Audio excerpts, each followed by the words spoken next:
তুমি জাগনি বলে জাগেনি জাতি ভাঙেনি আজ ঘুম তুমি জাগলে তবে জেগে ওঠার পড়তে পারে ধুম তুমি জাগনি বলে জাগেনি জাতি ভাঙেনি আজ ঘুম তুমি জাগলে তবে জেগে ওঠার পড়তে পারে ধুম তাই তুমি আজ জেগে ওঠো ভেঙে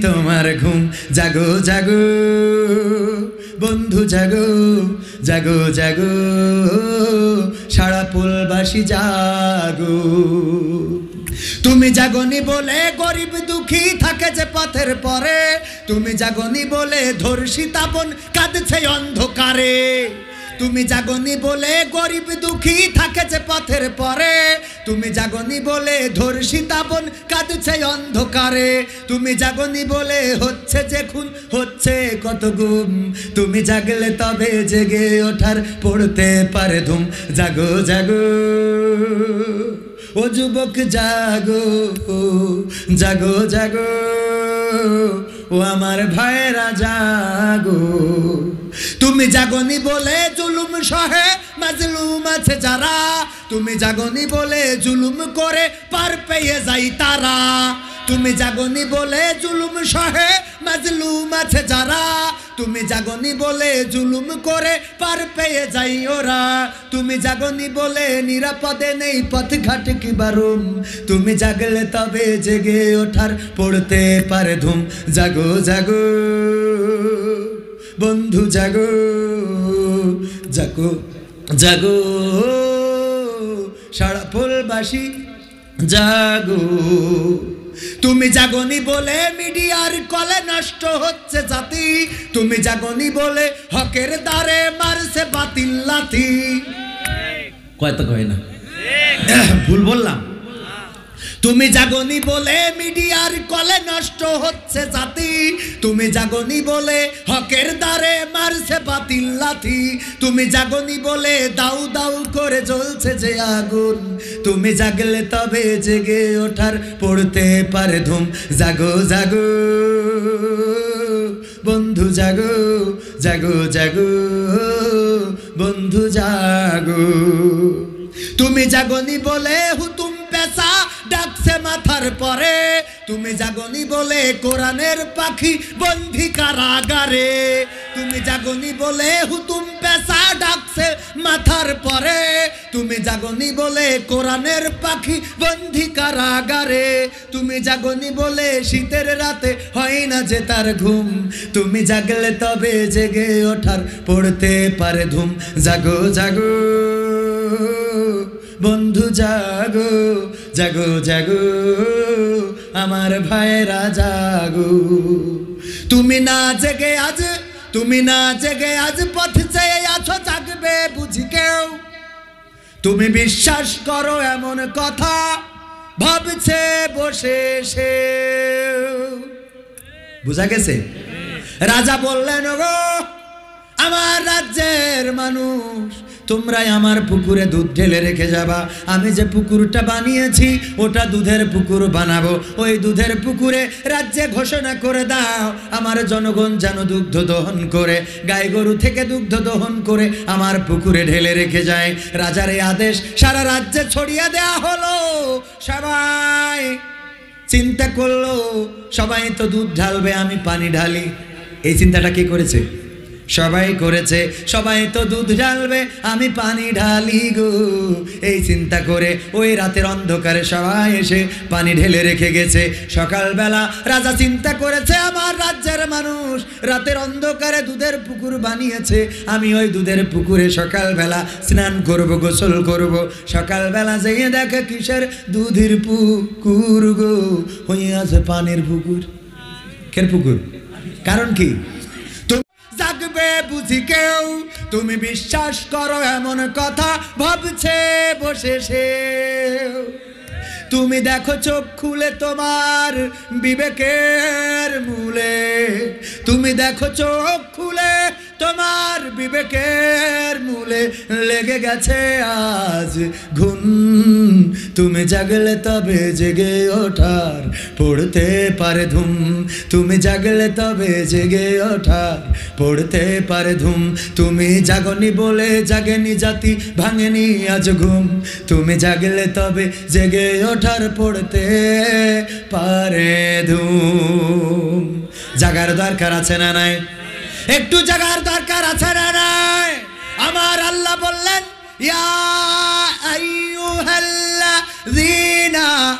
আমানু হাল আদুল্লুকুম আলা তিজারাতিন তুনজিকুম মিন আযাবিন আলীম। আমার আল্লাহ বললেন, ওগো আমার বান্দারা, ওগো ঈমানদারেরা, আমি কি তোমাদের এমন একটা ব্যবসার কথা বলে দেব যেই ব্যবসা করলে তোমরা কল্যাণ পাবে, যেই ব্যবসা করলে তোমরা জাহান্নামের আযাব থেকে বেঁচে যাবে? এমন কোন ব্যবসার কথা কি বলে দেব? আমরা বললাম, আল্লাহ বলে দাও। আমার আল্লাহ পরবর্তী আয়াতে বলে দিলেন, তুমিনুনা বিল্লাহ ওয়া রাসূলিহি ওয়া তুজাহিদুনা ফি সাবিলিল্লাহি বিআমওয়ালিকুম ওয়া আনফুসিকুম যালিকুম খায়রুল লাকুম ইন কুনতুম তা'লামুন। আমার আল্লাহ বললেন, সেই ব্যবসাটা হলো আমি আল্লাহর প্রতি ঈমান আনতে হবে, আমার রাসূলের প্রতি ঈমান আনতে হবে।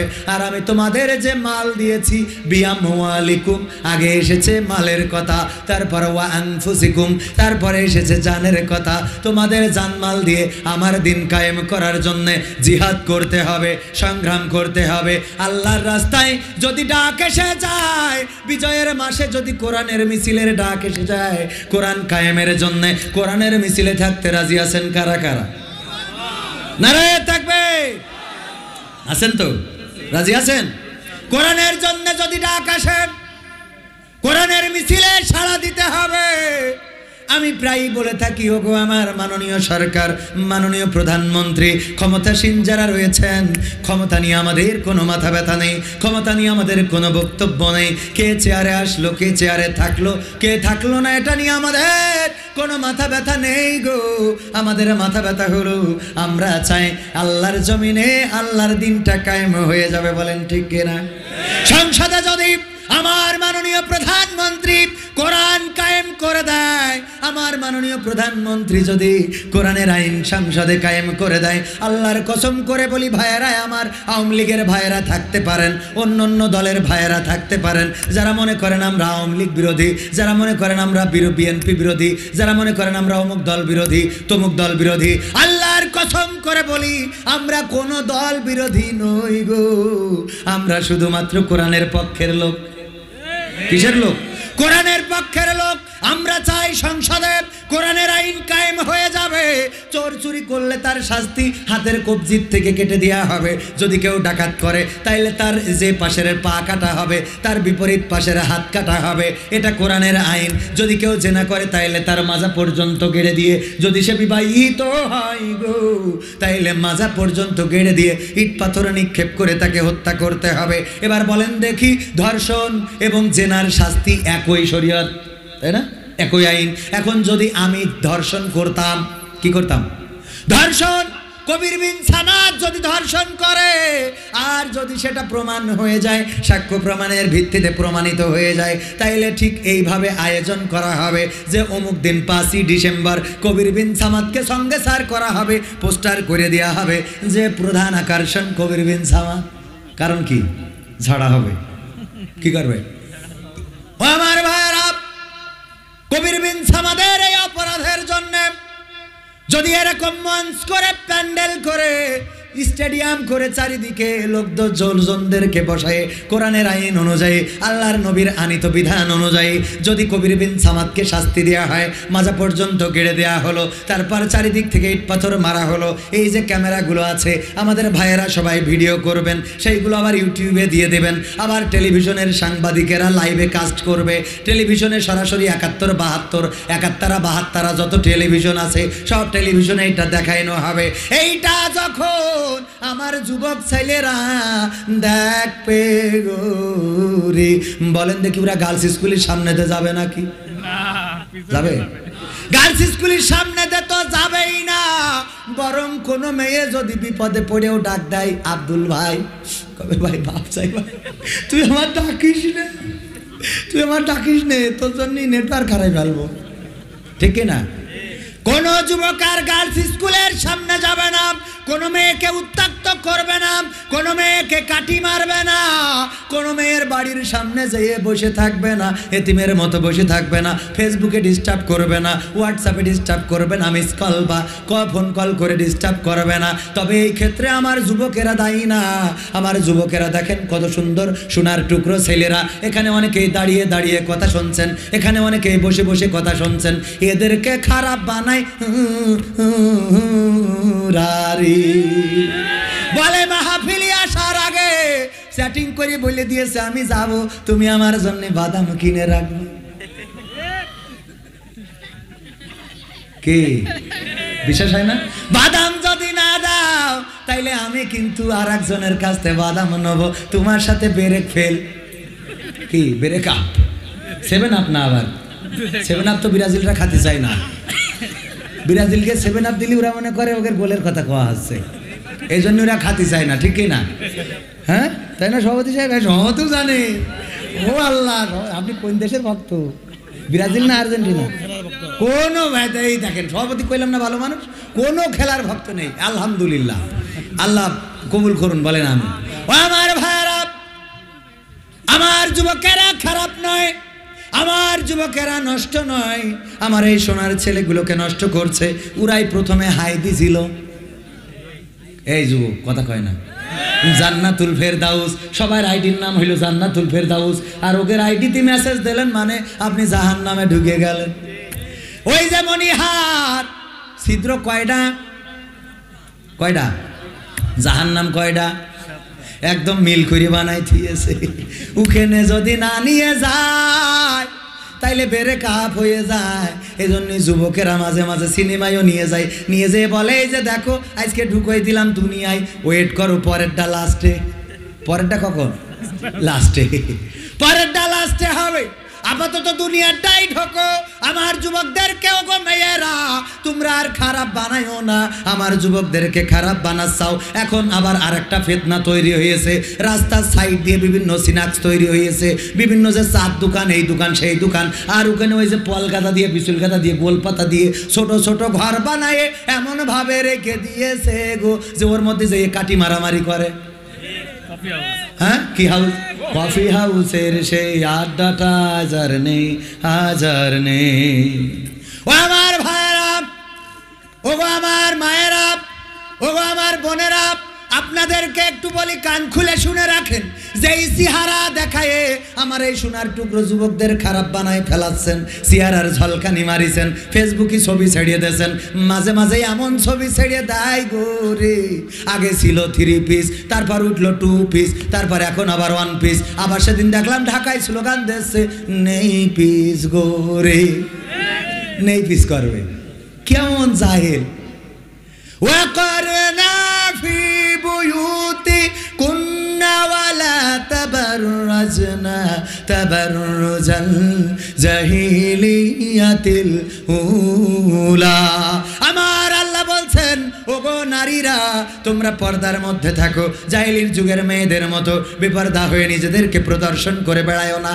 আর আমার মা বোনেরা আজকে আলকাতরা বেগম বিউটি পার্লারে যে এমন সাজা সাজে যে হয়ে যায় আলতা সুন্দরী। আলকাতরা বেগম কি? আলকাতরা বেগম আলতা সুন্দরী হয়ে গেছে, ওরে মাকামে গেছে। তাই দেখি আমার যুবকও খেপেছে, বলতেছে আপা ওর সাথে ছাড়া বিয়ে করবো না। আব্বা বলতেছে ও তো তোর ও তো নিচু বংশের, বলছে নিচু হইলেও বংশ নিচু হইলেও অসুবিধা নেই, আমার থেকে বড় আছে, বংশ নিচু হইলেও অসুবিধা নেই, আমার থেকে বড় আছে উসলাম্বা। আব্বা ও ছাড়া বিয়ে করবো না, ওরে আল্লাহ পাকা মুখ খেপে গেছে। তারপরে বিয়েতে বাড়ি আইনেছে, এক রাত থেকেছে। পরের দিন যখন গোসল করেছে গো, মেকআপ ধুয়ে গেছে, এখন দেখে মানে বলতেছে আব্বা সংসারে অশান্তি আছে না নাই? এমন লিপস্টিক, আলতা মালতা, পাউডার, সুনো, ক্রিম আর রোগের জন্য তো আমাদের মার্কেটে কোনো চান্স নেই। আমার ক্যামেরাম্যান আছে, আজকেও বাজার দিয়ে গাড়ি আনতেছি, মাপুনরা সাইডও দিতে চায় না, হরেন দিচ্ছি, তা ওদের কোনো গিরাজি নেই। কারণ সরকারে উড়া, স্পিকারে উড়া, মমতাজে উড়া, কনসার্টে উড়া, সব জায়গায় উড়া। আবার আমার দাদার দেশ থেকে যে মাঝে মাঝে ভাড়া করে আনে, তাও নারী গো, কথা কয় না। এই জন্য আমাদের কোনো চান্স দেয় না। আর আপনার সারাপুরের কসমেটিকের দোকানদাররাও ওরাও সেইরাম। আমার আকরাম ভাই গেছে কসমেটিকের দোকানে ফেয়ার অ্যান্ড লাভলি কিনতি, তখন অন্য কোনো কাস্টমার নেই, অলরেডি ফেয়ার অ্যান্ড লাভলি বের করবে। হঠাৎ করে 3-4টে মহিলা কাস্টমার ঢুকেছে, এসে বলছে হুজুর একটু সরিয়ে যান। তা বলছে আমার ফেয়ার অ্যান্ড লাভলিটা দেন। তা আকরাম ভাই বলছে ফেয়ার অ্যান্ড লাভলি মাখবেন কেন, সারা মুখী তো দাড়ি। বলছে দাড়ি নাই আমার উঠেছে, আমার বোধ তো আর উঠিনি। হ্যাঁ মাখবো কনে মানে বাড়ি বোধ তো আর দাড়ি উঠিনি। বলছে হুজুর একটু সরিয়ে যান, কারণ মহিলা কাস্টমার এসেছে, মহিলা কাস্টমার ওরা আসলে হুজুর সরিয়ে যান। হুজুর বলছে তাড়াতাড়ি একটু ফের লাগলে দেন, আমার আবার রস করতে যেতে হবে। বলছে আপনার কোস্তে সরিয়ে যান, গায়ে ঘেঁষা লাগলে এটা হারাম, গায়ে ঘেঁষা লাগলে হারাম। ওরে কসমেটিকের দোকানদার, থ্রি পিসের দোকানদার গো, আর ভাবির সাথে মজা মেরে কথা বলে, ভাবি গো অনেক দিন হয়ে গেল আসেন না, কতদিন হইলো আপনি দোকানে আসেননি, কি হয়েছিল ভাবি? আর বললেন না, ওই মগা বিদেশে গেছে, ও খাটাস টাকা পাঠাতে পারে না, আজ 3 মাস পরে টাকা দিয়েছে, তাই ইসলামী ব্যাংকে তুলে নিয়ে আসলাম। এমন ঢেলাখানা, কার সাথে যে বিয়ে হয়েছে আল্লাহ, ও কার সাথে বিয়ে হয়েছে ঢেলাখানা, টাকা পাঠাই তারপরেও কার সাথে বিয়ে হয়েছে, তোর ভ্যানালার সাথে হওয়ার দরকার ছিল তোর, কথা কয় না। ও আমার ভাইয়েরা, শুধু তাই নাই, এই মা বোনেদের আরো দোষ আছে। আল্লাহর নবী বিভিন্ন কারণ বলেছেন যে নামাজ পড়বে, রোজা করবে, তারপরেও জাহান্নামে যাবে। এর মধ্যে একটা কারণ হলো যে মা বোনেরা ঘন ঘন স্বামীর বলে তালাক দাও, তালাক দাও, তালাক দাও, তালাক দাও। কিছু হলেই কয় তালাক দাও, আমি তোমার ঘর করবো না, তোমার থেকে আমার ওই সবদুল ভালো ছিল। বলে না, বলে না, ওরা কিন্তু নিজে নিজে স্বীকার করে দেয়, কোনে কি ঘটেছে না ঘটেছে। যেদিন গোলমাল হচ্ছে, যা মমতাজ গানেই কিন্তু কই দিয়েছে যে আমি যখন কলেজেতে পড়ি, আমাকে ভালোবেসে চেয়ারম্যানের ছোট ছেলে চেয়েছিল গলায় দেবে দড়ি। এবার ওর স্বামী বলছে তাহলে তো চেয়ারম্যানের সাথে কি হইলো? বলছে কই, কখন কি হইলো? বলছে কিছু হয়নি, না কিছু হয়নি, তুমি আমার অপবাদ দিচ্ছাও। এ অপবাদ দিচ্ছি মানে, তুই যে নিজেই গান গালি, আমি যখন কলেজেতে পড়ি, আমার ভালোবেসে অমুক চেয়ারম্যানের ছোট ছেলে চেয়েছিল গলায় দেবে দড়ি। গেইছে না গায়ে নাই? আমার মা বোনেরাও অনেকে আছে, দেখবেন যদি গোলমাল বেঁধে যায়, কয় তোমার সাথে বিয়ে করাটাই আমার ভুলে, তুমি আমার তালাক দিয়ে দাও। তোমার থেকে আমার কত জায়গায়, কত আমি যখন কলেজে আমার পিছনে ঘুরি বেড়াইছে, কত বাদাম কিনে দিয়েছে, মাহফিলি গেলি, সব ছেলেরা ওরা ভালো ছিল, এই কথা বলো আবেগে কই ফেলাইছে। এবার যেদিন এই স্বামী কয়, ওই দিন কয় তোমার সাথে সব কথা কিটা কইস, কইস বলো, অথচ ওর মনে নেই, কথা কয় না। তার মানে বাদাম যে কিনে দিল তুমি তো স্বীকার করলে। আবার বাসর রাতি আমাকে যুবকেরাও তো, এরাও তো একেবারে সব ফেরেশতা না, বিয়ের শাদীর পরে জিজ্ঞেস করে, স্ত্রী আজকে তোমাকে পেয়ে আমি ধন্য হয়েছি, তো তোমার কি কারোর সাথে প্রেম হয়েছিল? তো বলে কি বলছেন আপনি, আমি তো আসলে আমার দিকে কেউ কখনো চোখ তুলে তাকাইনি, আমি একেবারে আমাকে যেভাবে এনেছেন আমি এরকমই আর কি, কোনো জায়গায় কিছু ঠিক আছে। তো এখন ওই ছেলে তো দেখছে জাকতালির সুযোগ পেয়ে গেছি, বলছে হ্যাঁ কবির বিন সামাদের ওয়াজে শুনেছিলাম আল্লাহ রাব্বুল আলামিন কোরআনে বলেছে যেমন স্বামী তেমন তার স্ত্রী, আসলে তুমি যেরকম পুত পবিত্র আমিও সেরকম আল্লাহর ওলি। কি স্ত্রী বুঝে ভালাই আছে তালি সেজেছে, আমি কি করিছি গো। মা বোনেরা বিয়ের সময় কান্দে না কান্দে না? কান্দে গো, কি মনে করে কান্দে। ওর এত কান্নাকের সেই দিন দেখলাম যে আর্জেন্টিনা জিতে গেছে, তাই একজন বলছে আমার আনন্দ এমন লাগা লেগেছে মনে হচ্ছে আমার বিয়ে হয়েছে। তাহলে আনন্দ না? তাহলে কান্দে কেন? কান্দে এই জন্যই, যখন প্রথম কবুল বলে তখন বলে অমুক আমার অমুকের ছেলে তমুকের সাথে, ওই যে আকরামের সাথে হাফেজে কোরআন, তার সাথে তোমার 1 লাখ টাকা দেন মহরে বিয়ে, তুমি কি কবুল আছো নাকি? হঠাৎ মনে পড়ে যায় যখন আমি 6-এ পড়তাম তখন আমার একজন কলম কিনে দিত, আমার একটা ডায়েরি কিনে দিছিল, 100 টাকা কিনে দিছি, 100 টাকা দিছিল। ও বাদ কবুল, ও বাদ। দ্বিতীয়বার যখন বলে তখন মনে পড়ে আমি যখন দাখিল পরীক্ষা বা এসএসসি পরীক্ষা দিলাম তখন একজন আমার বিদায়ের দিন ওরে কান্দা কান্দিল যে পর হয়ে চলে যাচ্ছে, সে হইল জনাব সবদেল। ও বাদ আকরাম কবুল, ও বাদ আকরাম কবুল। 3 নম্বর, এই 3 নম্বর গোরে যখন কলেজে পড়তাম তখন আমার জন্যে সাকিব খান, নাম সাকিব খান আর কি, আমার পিছনে ঘুরে বেড়াইতো। আমার কিছু হলি ও মোটে সহ্য করতে পারতো না, আমার সাইকেলে করে বাড়ি থুয়ে যেত, আবার ওই সিনাক্সে খাওয়াতে নিয়ে যেত। ও বাদ আকরাম কবুল। কি মনে পড়ে না? পড়ে না? এইগুলো করিতে কবুল বলে। তারপরে যে এই সংসারে অশান্তি আছে না নাই? সংসারে অশান্তি। ও আমার মা বোনেরা, আল্লাহ বললেন তোমাদের চেহারা কাউকে দেখাবা না, আর তোমরা চেহারা দেখিয়ে বেড়াও। আমি একটা ঘটনা বলতে চাই। আল্লাহর নবী উহুদের ময়দানে আহত হয়েছেন, দান্দান মুবারক ভেঙে শহীদ, দান্দান মুবারক শহীদ হয়ে গেছে, মাথার হেলমেট ভেঙে মাথায় ঢুকে গেছে, আল্লাহর নবী বেহুশ, চারিদিকে খবর ছড়িয়ে গেছে। মায়েরা বোনেরা একটু কান খুলে শুনে নেন, চারিদিকে খবর ছড়িয়ে গিয়েছে আল্লাহর নবী ইন্তেকাল করেছেন, আল্লাহর নবী শহীদ হয়ে গেছেন। এই খবর শুনে মা ফাতেমা দৌড়ে এসেছেন, আল্লাহর নবীর ততক্ষণে হুঁশ ফিরেছে। আল্লাহর নবী দেখলেন মা ফাতেমা বসা, আল্লাহর নবী বললেন ওগো ফাতেমা গো তুমি কেন এসেছো গো মা? মা ফাতেমা বললেন ওগো আমার আব্বাজান, গোটা মদিনায় আওয়াজ হয়ে গেছে, গোটা মদিনায় প্রচার হয়ে গেছে বিশ্বনবী মুহাম্মদ সাল্লাল্লাহু আলাইহি ওয়াসাল্লাম আর বেঁচে নাই, এই জন্যে গো বাবা আমি সহ্য করতে পারি নাই, আমি ছুটে এসেছি।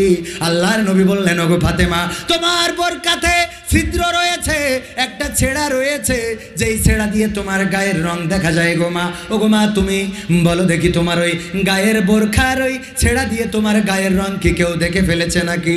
আল্লাহর নবীর কন্যা মা ফাতেমা বললেন আল্লাহর কসম করে বলি গো নবী, ও গো বিশ্ব নবী, ও গো আমার বাবা, আমি আল্লাহর কসম করে বলছি আমি জানি আমার বোরখাটা ছেঁড়া, আমার বোরখার ছিদ্র দিয়ে গায়ের রং দেখা যায়। এই জন্য যখন শুনেছি আমার বাবা বেঁচে নাই, আমার এতিম নবী, আমার মায়ার, আমার ভালোবাসার, আমার বাবা ছাড়া আর কে আছে গো নবী, এই জন্য আমি আবেগটা সামলাতে পারি নাই, আমি ছুটে এসেছি। কিন্তু নবী গো আমার ওই বোরখার ছেঁড়া জায়গাটা আমি ওপেন করে নিয়ে আসি নাই, আমি সেটা মুট করে ধরে নিয়ে এসেছি। আমি আমার বাসা থেকে উহুদের ময়দান পর্যন্ত আসতে যে পৃথিবীর কোনো মানুষ আমার এই বোরখার ছেঁড়া জায়গা দিয়ে আমার গায়ের রংটা দেখে নাই গো নবী। আল্লাহর নবী বললেন ওগো ফাতেমা তুমি বেঁচে গেলে, তুমি বেঁচে গেলে গো মাথেমা ফাতেমা, তোমার এই বোরখার ছিদ্র দিয়ে যদি তোমার গায়ের রং পৃথিবীর কোনো মানুষ দেখে ফেলতো, আমি নবী হাসরের ময়দানে, আমি নবী হাসরের ময়দানে তোমাকে আমার কন্যা বলে পরিচয় দিতাম না। বলেন আল্লাহু আকবার। আল্লাহর নবী নিজের কন্যাকে পরিচয় দিতে চান নাই। যদি গায়ের রংটা পৃথিবীর কোন মানুষ দেখে ফেলতো তাইলে আল্লাহর নবী পরিচয় দিতেন না। মা ফাতেমা আমার কন্যা, নিজের কন্যার পরিচয় যদি না দেয় গো মা, তুমি তোমার চেহারা দেখিয়ে বেড়াও, দড়া টানাতে ঘুরে বেড়াও, এখানে সেখানে ঘুরে বেড়াও, এই পার্কে সেই পার্কে মেরে বেড়াও। ওগো মা, ওগো বোন, পায়ে হাত দিয়ে বলি আমার নবীর সুপারিশ পাওয়া তো দূরের কথা, আমার নবীর উম্মাত বললেও আমার নবী এটা কোনোভাবে মানবে না। বোঝা গেছে কথা? ওগো মায়েরা, এই চেহারার সৌন্দর্য থাকবে না। ওগো যুবকেরা, তোমাদের রক্তের গরম থাকবে না। ওগো ইয়াং তরুণেরা, কিশোরেরা, এই দিনটা থাকবে না। এই যে বৃদ্ধ মানুষগুলো এখানে রয়েছেন, অনেক মুরব্বী দাড়ি পাকা লোক রয়েছে, এই দাড়িওয়ালা মুরব্বীগুলো একদিন আমাদের মতো ইয়াং ছিল, একদিন আমাদের মতো যুবক ছিল, একদিন তোমাদের মতো কিশোর ছিল, একদিন তোমাদের মতো রক্তের গরম ছিল, আজকে বুড়ো হয়ে গেছে। কালের পরিক্রমায় একদিন কবর দেশের বাসিন্দা হয়ে যাওয়া লাগবে। ওগো আমার মায়েরা বোনেরা, এই চেহারার লাবণ্যতা থাকবে না। ওই যে কালো চোখটা দেখে তোমার প্রেমিক পাগল হয়েছে গো, ওই কালো চোখটা ঘোলা হয়ে যাবে। এই যে সুন্দর চোয়ালটা, এটা ভাঁজ পড়ে যাবে। তুমি সোজা মানুষ কুজা হয়ে যাবা, তুমি তোমার এই লাবণ্যতা হারিয়ে ফেলবা, তোমাকে কেউ দাম দিবে না। কালের পরিক্রমায় এমন একটা দিন আসবে, তুমি তোমার দাদির দিকে তাকাও, তুমি তোমার বুড়ো মার দিকে তাকাও, তুমি তোমার মুরব্বীজনদের দিকে তাকিয়ে দেখো তাদেরকে সমাজের মানুষ কেমন দাম দেয়। ঠিক এমন দিন তোমারও একদিন আসবে, তোমার ওই চেহারার দাম কেউ দিবে না, তোমার চেহারার মূল্যায়ন কেউ করবে না, তোমার আমল ছাড়া আর মূল্যবান কিছু তোমার থাকবে। এই জন্যে ওই দিনের জন্য প্রস্তুতি নিতে হবে।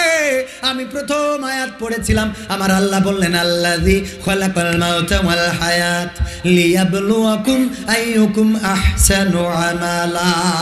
তোমরা আমলের জন্য প্রতিযোগিতা করো, ভালো কাজের জন্য প্রতিযোগিতা করো। আমি জীবন মৃত্যু সৃষ্টি করে দিলাম, এর মাঝখান দিয়ে পরীক্ষা করতে চাই কে আমলের দিক থেকে উত্তম। ওগো আমার ভাইয়েরা, আমলের দিক থেকে উত্তম হতে চান কে কে হাত উঁচু করেন? আমলের দিক থেকে উত্তম হতে চান কে কে? আমার ভাইয়েরা দেখেন কে কে হইতে চায় না, হইতে চান? হাত নামান। কোরআনের জন্য, দিনের জন্য যদি ডাক আসে, যদি কোরআনের মিছিলের সংগ্রামে শরীক হতে হয়, সেই সংগ্রামে শরীক হয়ে যদি বুকের তাজা রক্ত ঢালতে হয়, বুকের তাজা রক্ত ঢেলে দিয়ে সেই রক্তের সাগরে সাঁতার কেটে কেটে হলেও একটি রক্তাক্ত বিপ্লবী কালেমার পতাকা বাংলার জমিনে উড্ডীন করতে কে কে রাজি? তাকবীর দিবেন না কেউ?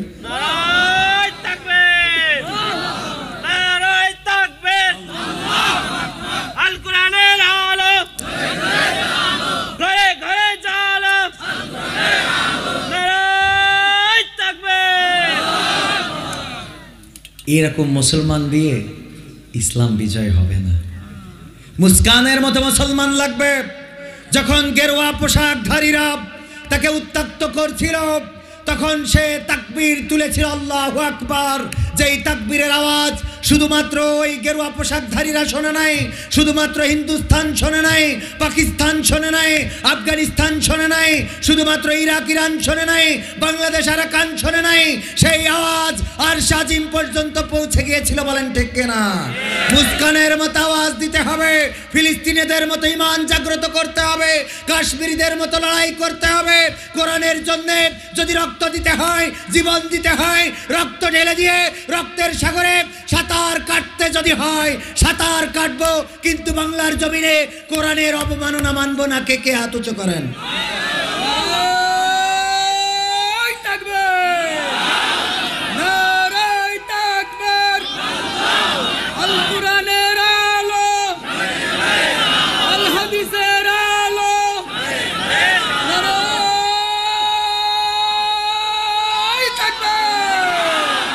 হাত নামাইন না, নামাইন না, নামাইন, উঠেন উঠেন, একটু রক্ত নিচের দিকে আসুন, রক্ত নিচের দিকে আসুন, একটু নাড়াম করে দেখি, একটু ব্যায়াম হোক। ওরে কি ফাইন লাগছে, অনেক সুন্দর লাগছে। এইবার এই বাম হাতটা নামান। দিনে রক্ত দিতে চাইছেন না সবাই? আজকে রক্ত দেওয়ার দরকার নেই, খামাখা ব্রাজিলের খেলা আছে, দেখতেই হবে, ঠিক না? এই হাতটা দিয়ে পকেটের মধ্যে ঢুকান, ঢুকাইয়ে যা আছে বের করে যুবকদের কাছ দিয়ে দেন, যা আছে। মাহফিলের কিছু টাকা ঘাটতি আছে,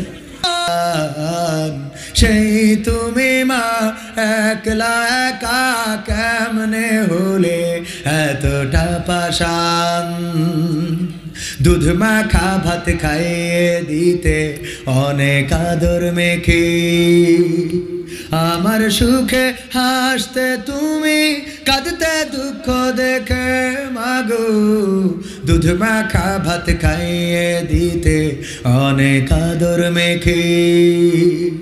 সে আমি মা থাকি যে প্রবাসে, সবই আছে নেই মা তুমি পাশে, তুমি তো মা বাঁশ বাগান।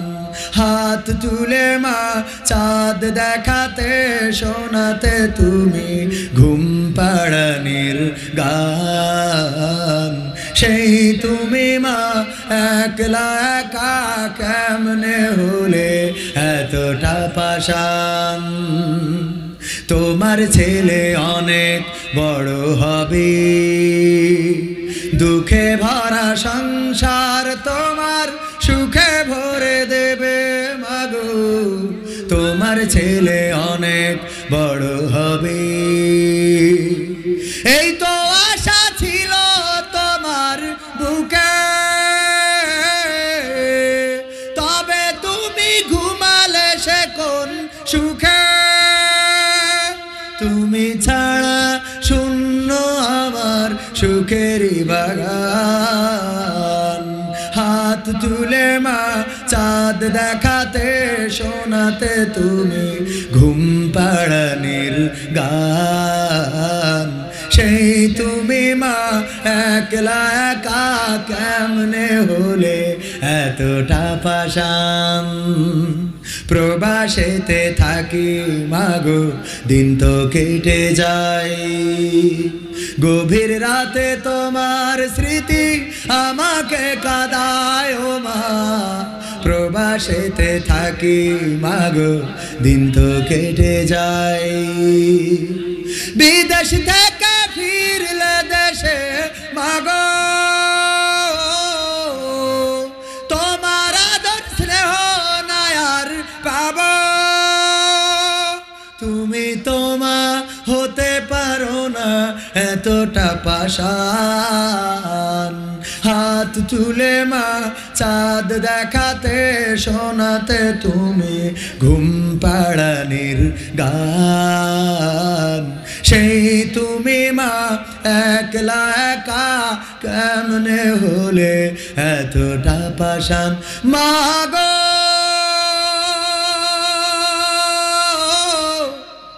মাগো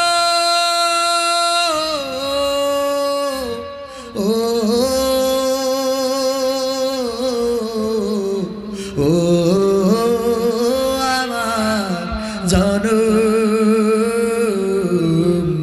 দুঃখিনী মা। বলবেন না হুজুর, প্রাপ্তবয়সী ছেলে মেয়েদের যেন আলোচনা করি না। 12টার বেশি বেজে গেছে, 12:04, কিন্তু এই বিষয়টা নিয়ে একটু কথা বলা দরকার আছে না নাই? 1 মিনিটের মধ্যে যদি বলি, সেটা হলো ছেলের বাবা যারা আছেন, আপনি বাবা হওয়ার আগে নিজে বুঝেছিলেন যে বিয়ে কেন দরকার? কথা কয় না। আপনি বুঝেছিলেন না বিয়ে কেন দরকার? তো ছেলে বিয়ে দেন না কেন? বিয়ে তো দেবেন, কলেজে পড়ুন। কি বোঝা গেছে ঘটনাটা? এই জন্যে আল্লাহ সবার তৌফিক দিক। আপনারা নিজেরা নিজেদের জায়গা থেকে বুঝে নেবেন। আল্লাহ যেন সবাইকে কবুল করেন। আপনাদের প্রাপ্তবয়স্ক ছেলে এবং মেয়ে সবাইকে যখনই প্রাপ্তবয়স্ক হবে তখনই বিয়ে দিবেন। রিজিকের মালিক কে? আপনার ছেলের ব্যাপারে চিন্তা করতেছেন, ও কিছু করে না, ও বিয়ে করার পরে দেখবেন যে আল্লাহ তার রিজিকের ব্যবস্থা করে দিয়েছে। আল্লাহ সবাইকে তৌফিক দিন, বলেন আমিন। আল্লাহুম্মা আমিন। রব্বানা জালামনা আনফুসানা ওয়া ইন লাম তাগফির লানা ওয়া তারহামনা লানাকুনান্না মিনাল খাসিরিন। রব্বানা আতিনা ফিদ দুনিয়া হাসানাতাও ওয়া ফিল আখিরাতি হাসানা ওয়া কিনা আযাবান নার। ওগো আল্লাহ, ওগো মহিয়ান গরিয়ান পরওয়ারদিগার মাবুদ মাওলা আল্লাহ গো, গভীর রাত যখন সবাই ঘুমানো, অনেক মানুষ কম্বলের মধ্যে, ওগো আল্লাহ এমন সময় তোমার দরবারে গুটি কয়েক বান্দা নিয়ে হাত তুলেছি। ওগো আল্লাহ, আমার সাথে যারা এতক্ষণ পর্যন্ত কোরআনের কথা, হাদিসের কথা শোনার জন্য সেই সন্ধ্যা থেকে এই পর্যন্ত বসে রয়েছে, আল্লাহ তুমি সকলকে তোমার শাহী দরবারে কবুল করে নাও। ওগো আল্লাহ, এতক্ষণ পর্যন্ত তোমার কোরআনের কথা শোনার জন্য কোরআনের মাহফিলে ওয়াজের মাহফিলে যারা বসে থাকলো, আল্লাহ তুমি দয়া করে সকলকে তোমার শাহী দরবারে কবুল করে নাও, সকলের জীবনের গুনাহগুলো ক্ষমা করে দাও। ওগো আল্লাহ গো, আমার সাথে যারা হাত তুলেছে আমরা সবাই গুনাহগার, আমি সহ সবাই অনেকেই অনেক রকম গুনাহ করেছি। ওগো আল্লাহ, আমাদের জীবনে এমন অনেক গুনাহ আছে যেই গুনার খবর যদি মা জানতো গো তাইলে ভাত রান্না করে খাওয়াইতো না, যদি বাবা জানতো বাড়িতে জায়গা দিত না, যদি সন্তান জানতো বাবা বলে ডাকতো না, যদি স্ত্রী জানতো সম্পর্ক থাকতো না, যদি বন্ধু বান্ধব জানতো তাইলে সম্পর্ক রাখতো না, যদি গ্রামের লোক জানতো তাইলে গ্রামে জায়গা দিত না। এমন কত গুনাহ করেছি গো আল্লাহ, যেই গুনার খবর পৃথিবীর কোনো মানুষ জানে না, রাতের অন্ধকারে করেছি। ওগো আল্লাহ, ছাদের নিচে করেছি, মানুষের লোকচক্ষুর আড়ালে করেছি। এমন যত গুনাহ আছে পৃথিবীর মানুষ জানে না, কিন্তু তোমার চক্ষুর আড়াল করতে পারি নাই, তোমার চোখের ফাঁকি দিতে পারে নাই। তোমার কুদরতি চোখ কোনো কিছু তোমার চোখের আড়াল হয় নাই। ওগো আল্লাহ, এমন গুনাহ আমাদের যাদের জীবনে আছে গো, তুমি গুনাহগুলো চিরজনমের মতো ক্ষমা করে দাও। ওগো আল্লাহ, তোমার কাছে হাত তুললেই মনে পড়ে যায় জনম দুঃখিনী মায়ের কথা গো। যারা মা হারিয়েছে তারা জানে কত বড় সম্পদ হারিয়েছে। মা জননী গর্ভে ধারণ করলো, প্রসব যন্ত্রণা সহ্য করলো, পৃথিবীতে ভূমিষ্ঠ করলো, বুকের দুগ্ধ পান করালো, নিজে খেয়ে না খেয়ে বড় করলো। হাড়িতে যখন ভাত নাই, মেহমান এসেছে, মায়ের খাবারটাও দিয়ে দিয়েছে। তারপরে হাড়িতে যখন নাই, সন্তান যদি বলেছে মা গো তুমি কি খাবা না, হাড়িতে কি ভাত আছে নাকি, মা হাড়িতে হাত দিয়ে বলেছে বাবা এখন অনেক ভাত রয়েছে তুমি খেয়ে নাও।